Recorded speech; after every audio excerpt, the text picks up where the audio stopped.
Hi again, everyone. I'm Jeff Rimmer, and welcome to On the Call, presented by Byers by the Airport. And a pleasure to be joined by TSN's own, and of course, you see him weekly on NBC Sports, particularly on their national games. We're speaking to Darren Dreger today, NHL insider. After all, the trading deadline is now less than a week away, next Monday. And Darren, thanks for joining us here. First and foremost, though, before we even discuss the trading deadline, I know you've been on top of the situation in Vancouver, and it appears to be getting more and more dire as time goes on. Well, you're right, Jeff. I mean, it's a very fluid situation with the Vancouver Canucks, and not just the Canucks, the coaches and personnel, but their families, right? I mean, so many of the people around the organization have been infected, not just COVID-19. It is a variant strain that has been super contagious that really swept through the entire dressing room and then by extension into the coaching staff and families. I suppose if there's a glimmer of good news or hope in all of this, Jeff, it's the fact that as of Sunday night, there was only one more player who had tested positive, but that brings the total to 19 as of Sunday night. So I know the National Hockey League is deeply concerned, as is the organization right from ownership down. But the NHL is hoping that we'll know more in the next 5 to 7 days. That will really tell the team, all those involved, most importantly, the medical people who are looking after the Vancouver Canucks and all those who have been infected with the COVID-19 and the variant strains as to where they are in the recovery process. And only at that point will the National Hockey League move forward and say, okay, well, it feels like it's safe enough to start talking about rescheduling games, not just in the North Division, but specifically to the Vancouver Canucks. But neither the league nor the club are at that point as we start a new week. Now, obviously, the family and the players' health and coaching staff and whoever else contracts COVID-19, their health is most important. But as you recall, the National Hockey League initially had Vancouver in the province of Alberta on the map as far as the bubble is concerned, but with the concern in that situation there in Vancouver, and particularly the state of British Columbia, the talk was that they wouldn't be able to go because of the stringent rules that the province was putting in place. Do you think that could become a problem for the Canucks moving forward? I mean, it could, no different than Ontario. Ontario's numbers here, Jeff, aren't very good. Close to another 3,000 positive cases here on Easter Monday as we start the week. Vancouver, BC isn't that high, but their numbers are record numbers for the province of British Columbia. So I doubt very much that they're looking to bring people in, even in a real safe environment, as the National Hockey League has proven that it can be, with the return to play in the summer and all the restrictions and protocols that continue to govern everything that everyone associated with each club does. It's going to be a test. It's going to be a real challenge for the National Hockey League to get the Vancouver Canucks to play 56 games to complete the regular season. Again, earlier I mentioned the 5 to 7 day window. That's just, everybody stepping back, everybody from a league perspective, and just, allowing the virus to run its course so that they can get to a place where they can start making logistical decisions.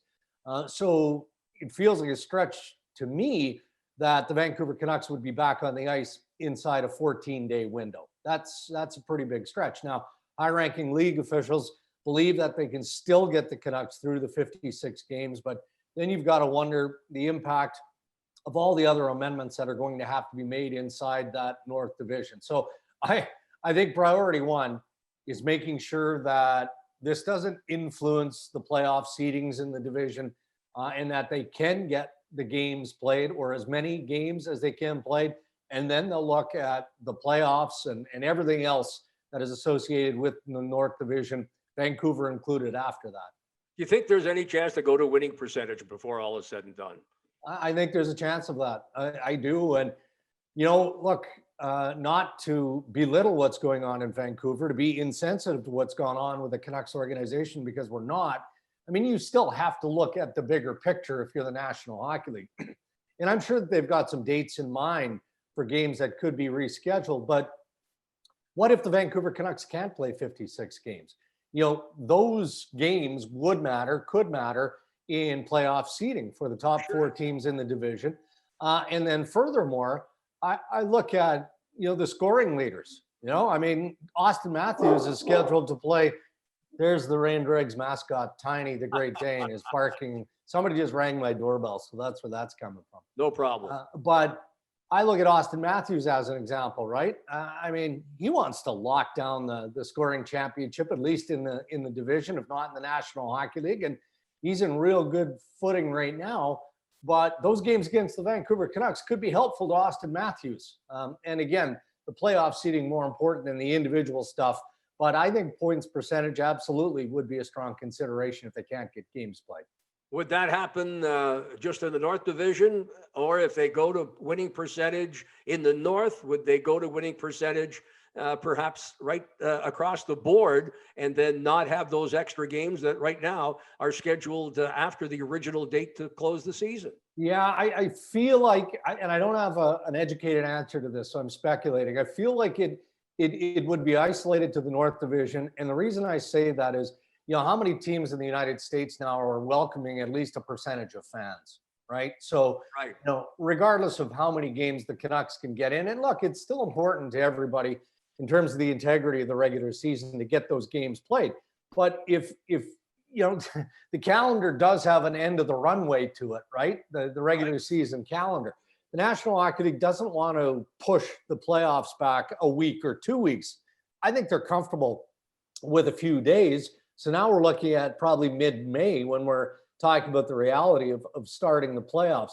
But in saying all of that, the revenue matters. And even the percentage of fans that are being welcomed back into U.S. venues, that matters. It matters in a big way. So I think it'd probably be isolated to Canada. All right, let's get to obviously the topic that hockey fans, North American and actually worldwide, are interested in, and that is next Monday's trading deadline. Again, we talk about COVID. Do you think with the deadline Monday, and perhaps if players are traded between the U.S. and Canada, might we see these deals made before the deadline? That way, players can go through quarantine and other protocols and be available to those teams sooner than later. That makes a lot of sense to me, Jeff. Frankly, I'm surprised that we haven't seen that happen already. And I think obviously the primary reason why we haven't seen it is the sellers still have a premium ask on their properties. And so the buyers are waiting until the asking prices come down. And that always happens. That's happened generationally speaking in the National Hockey League. So because of a pandemic, it's probably not going to shift dramatically. So that's had a heavy influence. I look at the Toronto Maple Leafs as an example. Kyle Dubas has been very forward publicly stating that, he wants to add some pieces. And, we've identified that he wants to add a top six forward. Whether or not he's able to do that, we're going to find out, but it won't come because of a lack of effort or a willingness to part with some good pieces, including top prospects. In a perfect world, Dubas would have had that player by now. That player would be probably in the midst or finishing up his quarantine period so that he could get in the lineup and finish out the remaining regular season games, find that chemistry in the top six, top nine of the Maple Leafs. And I use them only as an example because he's been so vocal. But it hasn't worked out that way. And it's the ask, it's the fit, it's a lot of things. And also the fact that teams have played their way back into the playoff conversation. I mean, exactly. A month ago, we're talking about Matthias Ekholm being traded by the Nashville Predators and Mikael Granlund or some of the other pieces that David Poile, from a speculative perspective, was willing to part with. And now you've got the Nashville Predators are in a playoff mix. So, it's unlikely that he's going to do that. You look around the league, the Arizona Coyotes, go down the list, right? All of these teams are kind of in that mix. I think your pending unrestricted free agents are always going to draw some attention and a willingness from the club that owns them to part with them. But there's a number of variables. What took a bit of the heat off, perhaps from a Canada-US standpoint, was the Canadian government approving the reduction of the 14-day quarantine down to a 7-day quarantine. So even a week is going to help considerably, I would say, in helping activate these trades. Well, of course, Blue Jacket fans certainly aware of that with Pierre-Luc Dubois traded to Winnipeg in exchange for Patrick Laine. And of course, Dubois had to go through a 2-week quarantine, whereas Laine was able to come here, go through a number of COVID tests, and Yeah. was able to return to the lineup here. From a Blue Jackets perspective, I think everybody, fans, management, coaches, players, all wanted the Blue Jackets to be buyers as opposed to sellers. But after this past weekend's games, perhaps the Blue Jackets become more of a seller than a buyer. What do you hear in your travels about interest in Blue Jacket players? Well, the same thing that I'm sure Blue Jackets fans are seeing, right? We here in Canada around this time of year at TSN, we put together what we call a trade bait graphic, which is on tsn.ca and SportsCenter on a daily basis. And David Savard's name is right up there. In fact, it might even be at the top of the list now.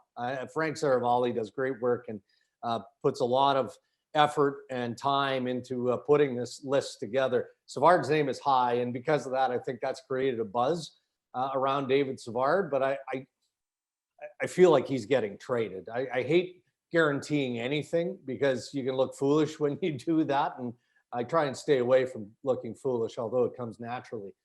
Savard for sure. I think O'Reilly Nash is a serviceable player. Lots of speculation around Foligno.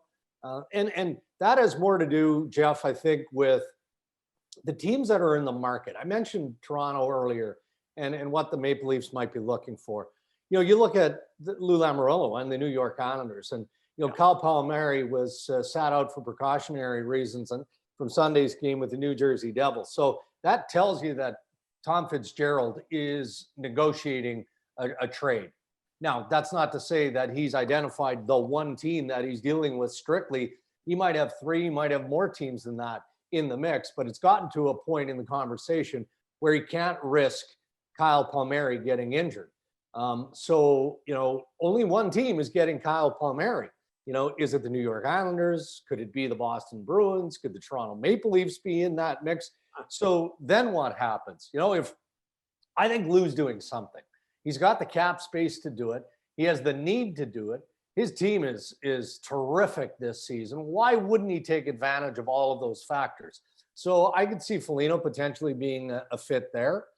So I think Columbus is in a position where even though fans don't love being labeled as a seller, the reality of Yarmo's situation is it's not full scale, but I think he's going to be a seller for sure.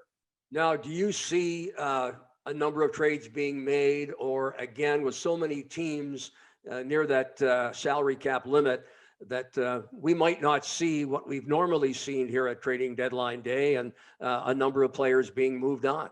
Yeah, I feel like that's going to be the sad and harsh reality, that it's going to be a slow deadline, especially, if what happens, as we talked about a minute or so ago, there's a few trades prior to the trade deadline. Those ones are normally deals that matter, right? Where a wily old veteran GM like Lou, Jimmy Rutherford, who isn't managing anymore, probably will be at some point in the future, but he's a good friend of ours. He was masterful at getting his shopping done early, well in advance of the trade deadline. So I'm hoping, because we're going to have a lot of time to kill on Monday, if there isn't at least, good, real, meaty speculation to deal with, that, there's going to be some trades. There'll be trades. There will be trades. But how many of those trades are going to carry into Monday? There'll be fewer because of all of the factors that go into that, from a flat salary cap to the quarantine restrictions to the battles that still exist in some of the divisions around the NHL. It's not going to be as busy as we're used to in past years. Do you see hockey trades being made? And by that, I mean players that are not on expiring contracts, or is it a situation where we'll wait again to the summer and the draft when you start seeing those significant hockey trades, so to speak, made? Yeah, I think more of the latter, and it depends on the club that we're talking about here. Buffalo, as an example, Kevin Adams will be busy, but to what degree? I believe he's going to trade Taylor Hall. But the teams are calling on Rasmus Ristolainen, and they're calling on Sam Reinhart. He's got Brandon Montour. He's got some other pieces that he can pedal away. But if we're willing to have a conversation about bigger picture, and for me, it feels like Ristolainen and Reinhart should fit in that bigger picture conversation. Don't you have to get something that just ticks all the boxes to make that trade? And Right. that always feels more likely in the offseason when you've got full flexibility. And then you throw Jack Eichel into that conversation as well. Arizona is a team that, you know, they played better of late, no question, and they're in the mix. But I think that Billy Armstrong, you know, wants to put his mark on that roster. But again, in the bigger picture, you probably don't do that between now and the trade deadline. Maybe you move a piece here or there, but likely it's more expiring contracts. But when you're having a chat about Oliver Ekman-Larsson, or you're willing to consider Clayton Keller as an example, Jeff, it just doesn't feel like the teams that'd be looking for pieces like that are going to be able to execute that under the crunch of the trade deadline. And in the case of Ekman-Larsson, as we know, you know, because of his trade protection, he's going to navigate that. And that's not going to happen between now and Monday, if at all it happens in the offseason. You said earlier that the asking prices were still rather high, knowing teams would like to make moves, particularly with players on expiring contracts. Do you see those prices and asks perhaps going down prior to Monday? Well, that's the expectation from the buyers that exist as GMs. And, you know, there are some who are more eager than others, right, in that buying category. You know, Kevin Cheveldayoff, the Winnipeg Jets. Yeah, he made his splash deal with Columbus earlier in the year, but he needs a defenseman. You know, he'd like to add, and he's got a little bit more financial wiggle room because Nathan Beaulieu is done for the year, but he wants to be active. But again, the prices are just too high.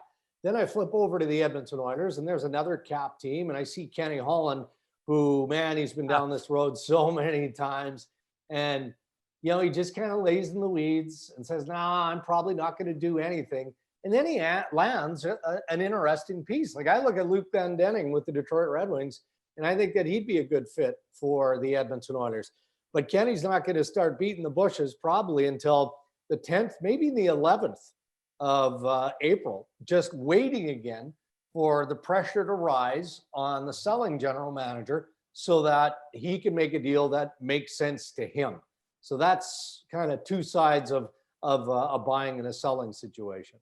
All right. In closing, rumblings we've heard here in recent days that there's talk, and it's just talk, that potentially with the COVID situation such as it is, and perhaps a fourth outbreak, particularly here in the United States, and I know how difficult things are in Canada, that maybe the bubble word will come back and surface. In fact, I think it already has. Yeah. Do you see that as a possibility as these playoffs go on? And in particular, if in Canada you can't have fans, could we see the Canadian teams advancing perhaps later on in the playoffs, going into a situation where they're playing in the U.S.? Well, I can't say it's not a possibility to consider the bubble. I think that everything has been discussed to this point, and they'll continue to discuss it. I think that what might be more likely, though, Jeff, when you look at the Canadian team that's going to cross over after winning the division, is more likely maybe an American sister city.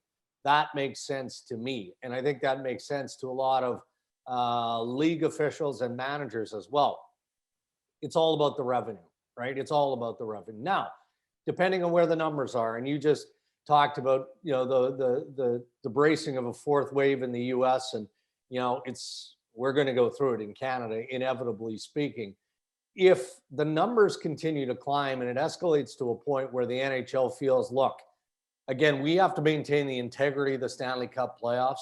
And the only way to maintain that is to have that trophy successfully hoisted, as it was this past summer in Edmonton, in that bubble when the Tampa Bay Lightning won it. I mean, everybody raved about the success and everything that the NHL did right. And they did it right.